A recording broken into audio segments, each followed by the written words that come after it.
कि जो व्यक्ति ईश्वर में विश्वास करता है वह जीवात्मा के अस्तित्व में भी विश्वास करेगा।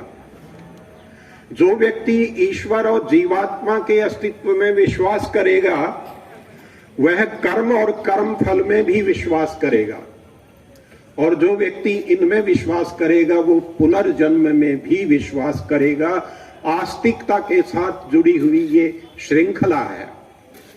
लेकिन जो व्यक्ति नास्तिक है, न अस्ति, ईश्वर नहीं है, इसमें विश्वास करने वाला व्यक्ति नास्तिक है, और वो नास्तिक व्यक्ति भी इस श्रृंखला को नहीं स्वीकार करता। वो न जीवात्मा को स्वीकार करता है, न कर्म और कर्म फल को स्वीकार करता है, और न पुनर्जन्म को स्वीकार करता है। हमारे शास्त्रों में कहा गया है कि मोक्ष की प्राप्ति के लिए ईश्वर का साक्षात्कार करना चाहिए, ईश्वर की स्तुति प्रार्थना उपासना करनी चाहिए, क्योंकि वो मोक्ष का आनंद प्रदान करता है। लेकिन साथ में कहा है कि किसको मोक्ष का आनंद प्राप्त होता है, तो उपनिषद के मंत्र का अंश है, यम पश्यन्ति यतयः क्षीण दोषा। जो योगी लोग अपने सारे दोषों और कुसंस्कारों को समाप्त कर देते हैं वही उस परमात्मा का साक्षात्कार कर पाते हैं, दर्शन कर पाते हैं। तो नास्तिक लोग आरोप लगाते हुए कहते हैं आस्तिकों के ऊपर कि भाई जब योगियों को ही परमात्मा मिलना है, हम तो सांसारिक जन हैं, संसार में रहते हुए हमसे बहुत से धर्म अधर्म भी हो जाते हैं, त्रुटियां भी हो जाती हैं, हम योगी नहीं बन पाते, तो परमेश्वर हमारे लिए किस काम का है? क्या उपयोग है उस परमेश्वर का?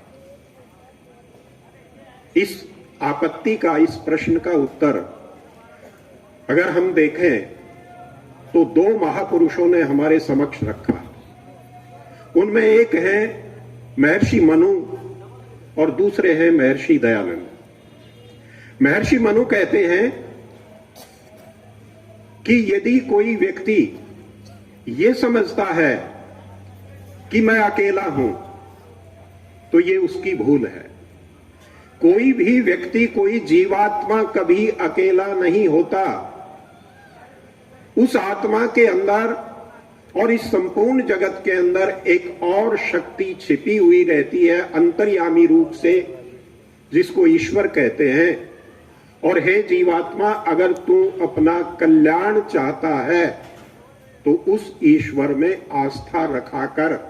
आस्था रखेगा तो तेरा कल्याण होगा, और आस्था नहीं रखेगा तो तेरा कल्याण होना संभव नहीं है।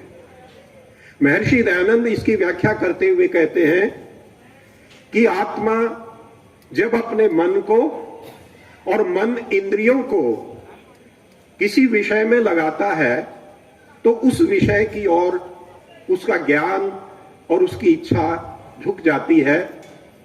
तो बुरे कर्म करने में उस जीवात्मा को भय, शंका और लज्जा का अनुभव होता है, और अच्छा कर्म करने में उसको अभय, आनंद और उत्साह का अनुभव होता है। इसके आगे एक बहुत महत्वपूर्ण पंक्ति महर्षि दयानंद ने सत्यार्थ प्रकाश में लिखी है कि ये प्रेरणा जो मन में होती है बुरा काम करते समय भय, शंका, लज्जा की, और अच्छा कार्य करते हुए आनंद, अभयता और उत्साह की, निर्भयता और उत्साह की, कहते हैं ये प्रेरणा परमात्मा की ओर से होती है। ये प्रेरणा परमात्मा करता है। हम सबके जीवन में कभी न कभी ऐसा अनुभव हुआ होगा कि अधर्म का कोई आचरण हमने किया हो, या कोई व्यक्ति चोरी करता है, चोरी जैसा कार्य करता है, तो उसके मन में सबसे पहले भय पैदा होता है कि मुझे कोई देख न ले। अकेले में भी कोई व्यक्ति इस तरह का कार्य करता है तो उसके मन में भय पैदा होता है, और फिर शंका पैदा होती है कि करूं या न करूं, और फिर यदि पकड़ा जाए तो उसको शर्मिंदगी महसूस होती है।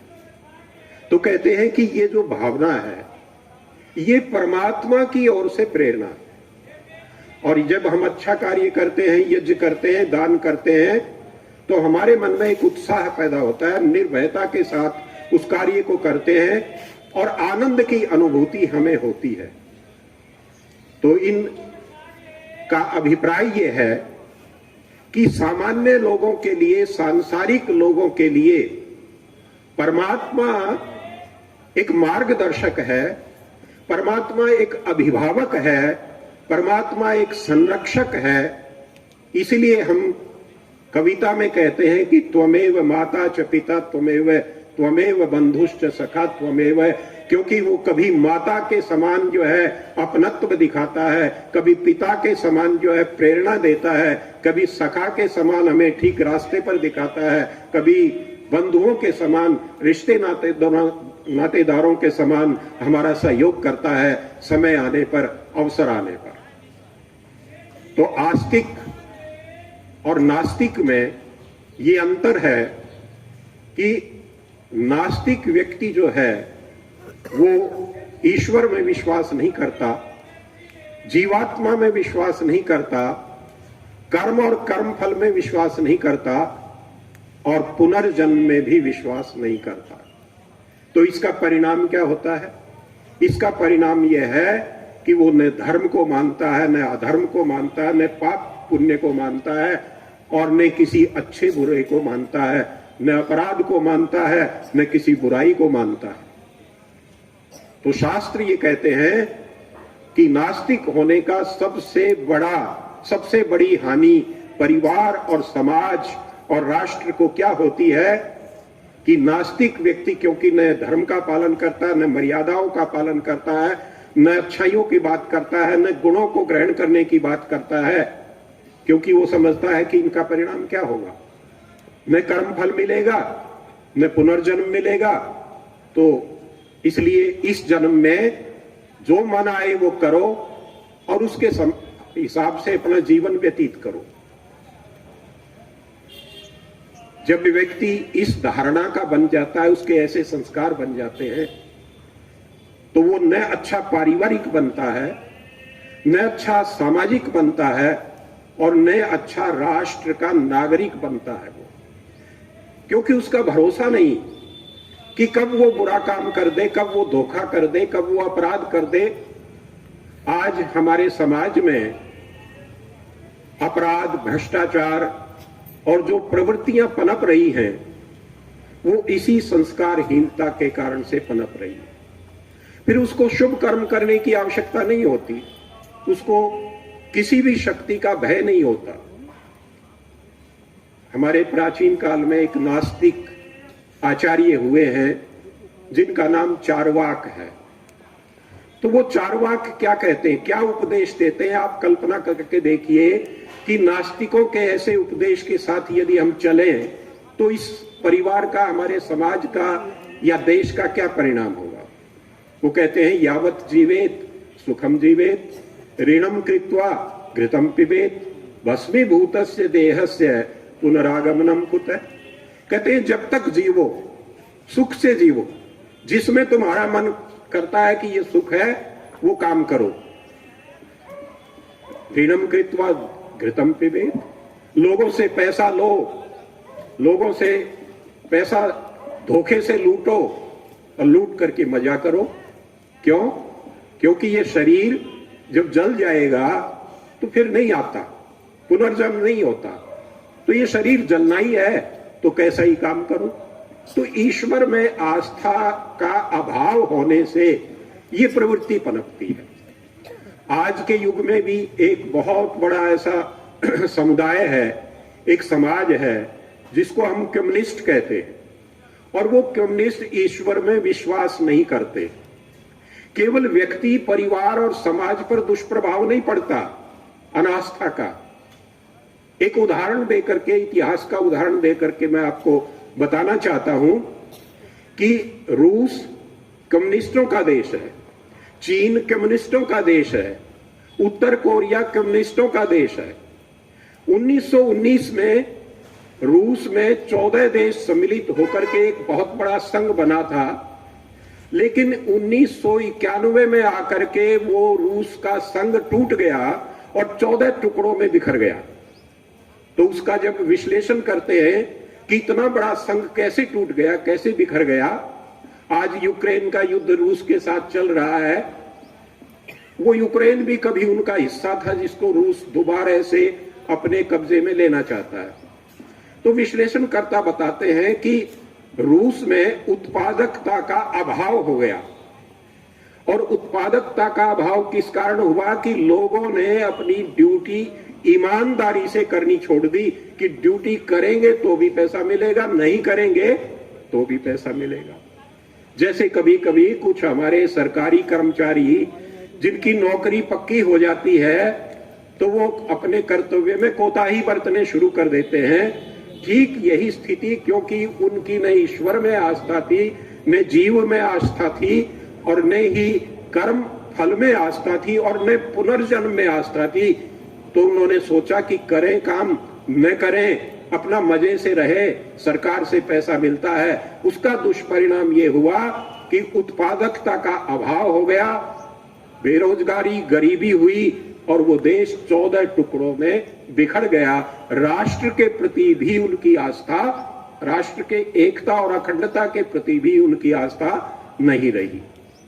और जब हम ईश्वर में आस्था रख करके स्तुति, प्रार्थना और उपासना करते हैं तो महर्षि दयानंद कहते हैं कि जिस ईश्वर का हम गुणगान करते हैं, उसका गुणगान करने से, उससे प्रार्थना करने से, उसकी उपासना करने से व्यक्ति के दोष, पाप दूर होते हैं और उसके अंदर आत्मबल पैदा होता है। क्योंकि आप जैसे शरीर का एक भोजन होता है और उस भोजन को पा करके शरीर पुष्ट होता है, ठीक इसी प्रकार आत्मा का भी एक भोजन होता है। उस आत्मा के भोजन से, वो आत्मा का भोजन है ईश्वर की स्तुति, प्रार्थना, उपासना करना, और उससे आत्मा को बल मिलता है, आत्मा को आनंद मिलता है। जिस रूस का मैं उदाहरण दे रहा था, उसी का एक उदाहरण आपके सामने रख करके मैं बताना चाहता हूं कि व्यक्ति को कैसे आनंद का अनुभव होता है। इस समय रूस के राष्ट्रपति पुतिन हैं, उससे पहले रूस के राष्ट्रपति थे मिखाइल गोर्बाचोव। गोर्बाचोव एक बार यूरोप में गए, तो यूरोप में जाकर के वो पादरियों के सबसे बड़े जो पोप होते हैं, धर्मगुरु, उससे मिलने का उन्होंने कार्यक्रम अपना यात्रा में रखा। इस यात्रा के कार्यक्रम को सुनकर के यूरोप के पत्रकारों में तहलका मच गया कि एक नास्तिक व्यक्ति एक धार्मिक नेता से, धार्मिक गुरु से क्यों मिलना चाहता है, और इस प्रकार तो वो अपने जो सिद्धांत हैं उनका तिरस्कार कर रहा है। खैर, वो मिला जाकर के। वेटिकन सिटी ईसाइयों का एक धर्म स्थान है, स्वतंत्र देश की तरह उसको माना जाता है, और वहां उनके धर्मगुरु पोप रहते हैं। तो मिखाइल गोर्बाचोव उनसे मिले। जब वो मिलकर के निकले तो पत्रकारों ने उनसे पूछा कि पोप से मिलने के बाद में आप कैसा अनुभव कर रहे हैं। तो सज्जनों, जो उत्तर उन्होंने दिया, वो उत्तर मैं जो बात आपके सामने रख रहा हूं उसकी पुष्टि करता है। वो उत्तर हमारे उन शास्त्रीय वक्तव्यों की, शास्त्रीय उपदेशों की पुष्टि करता है। उन्होंने कहा कि उनसे मिलकर के मुझे मेरी आत्मा में एक संतुष्टि का अनुभव हुआ है, एक आनंद का अनुभव हुआ है। तो बहुत बड़ी ये हमारे शास्त्रों के उपदेशों की एक जीत है। और आत्मबल किस प्रकार प्राप्त होता है, एक उदाहरण देकर के मैं आपको अपनी बात समाप्त करता हूं। महर्षि दयानंद की चर्चा आर्य समाज में प्रतिक्षण चलती रहती है। गुरु विरजानंद से पढ़ने के बाद महर्षि दयानंद ने अंधविश्वासों, पाखंडों, कुरीतियों के खंडन करने का निश्चय किया। तो वे पहुंचे हरिद्वार और वहां उन्होंने पाखंड खंडनी पताका लहराई। किसी ने कहा, महाराज आप अकेले हैं और जो पाखंडी लोग हैं, अंधविश्वासी लोग हैं, पौराणिक लोग हैं, यहां इकट्ठे होने वाले कुंभ के मेले में वो लाखों हैं। अब कैसे उनका मुकाबला करेंगे अकेले? महर्षि दयानंद ने कहा कि मेरे साथ एक ईश्वर है और ईश्वर मेरे साथ है तो मुझे किसी से डरने की आवश्यकता नहीं। और वो अकेले गए, वहां पाखंड खंडनी पताका उन्होंने फहराई, पाखंड का खंडन किया, अंधविश्वासों का खंडन किया और सच्चे ईश्वर की उपासना का उपदेश दिया। बहुत से लोगों ने उनको अपशब्द कहे, गालियां दी, उनका विरोध किया, लेकिन स्वामी दयानंद जो हैं उनका आत्मबल इतना अधिक था ईश्वर की उपासना के कारण कि वे विचलित नहीं हुए। और उन्हीं के जीवन में एक दूसरी घटना आती है, काशी में पहुंच गए अंधविश्वासों का खंडन करने के लिए, मूर्ति पूजा का खंडन करने के लिए। वहां भी ऋषि के भक्तों ने कहा, महाराज काशी तो पौराणिकों का गढ़ है, आप इस गढ़ में आकर के क्या करेंगे अकेले? शास्त्रार्थ हुआ, राजा भी पौराणिकों के पक्ष में था, राजा के साथ, पौराणिक पंडितों के साथ उस समय के रक्षक जो सेना थी वो थी, और ऋषि दयानंद अकेला था, कोई साथ नहीं था उनके। लेकिन 40 के करीब विद्वानों के बीच में और इतने बड़े समूह के बीच में शास्त्रार्थ करने के लिए पहुंच गए। वो घबराए नहीं और यही कहा कि मेरे साथ ईश्वर है, ईश्वर का सच्चा उपासक हूं, मुझे और किसी से डर नहीं ईश्वर के अतिरिक्त। सज्जनों, मैं कहना चाहता हूं कि यदि हमने अपने बच्चों को, अपनी संतानों को अच्छा बनाना है, माता पिता का सेवक बनाना है, पुत्रों को ठीक रास्ते पर चलाना है और पुत्रियों को श्रद्धा होने से बचाना है, तो हमारे पास भले ही हम बहुत सत्संग न कर पाए, बहुत शास्त्र न पढ़ पाए, लेकिन मैं आपसे ये निवेदन करना चाहता हूं कि अपने बच्चों में एक संस्कार सिर्फ डाल दीजिए। अगर वो संस्कार उनके मन में बैठ गया तो निश्चित बात है कि हमारे बच्चे, हमारा लड़का, हमारी लड़की कभी गलत मार्ग पर नहीं चलेंगे, चाहे वो अकेले में हो या समाज के बीच में हो। और वो संस्कार क्या है कि परमेश्वर निराकार है, वो जगत के कण कण में और हमारे घट घट में विद्यमान है, सदा रहता है, और वो हमारे घट घट में रह करके, हमारी आत्मा में रह करके हमारा दृष्टा है, हमें देखने वाला है। और यदि हम गलत काम कर रहे हैं तो प्रेरणा देने वाला है। हमारी आत्मा के अंदर जब भय और शंका और लज्जा का अनुभव होता है तो वो परमेश्वर प्रेरणा दे रहा है, हमें उस प्रेरणा को स्वीकार करना चाहिए और ये मानना चाहिए कि गलत कर्म करेंगे तो गलत फल मिलेगा, और गलत फल मिलेगा उसका परिणाम यह है कि आगे हमें अच्छा जीवन नहीं मिलेगा। अगर ये एक संस्कार हम अपने बच्चों में डाल दें, पक्का कर दें, ईश्वर के प्रति उनको आस्थावान बना दें, तो मैं समझता हूं कि ईश्वर अभिभावक बन करके, माता पिता और सखा बन करके हमारे बच्चों की रक्षा करेगा, उन्हें कुमार्ग पर चलने से बचाएगा, धर्म के मार्ग पर चलाएगा, अधर्म के मार्ग पर चलने से बचाएगा। धन्यवाद।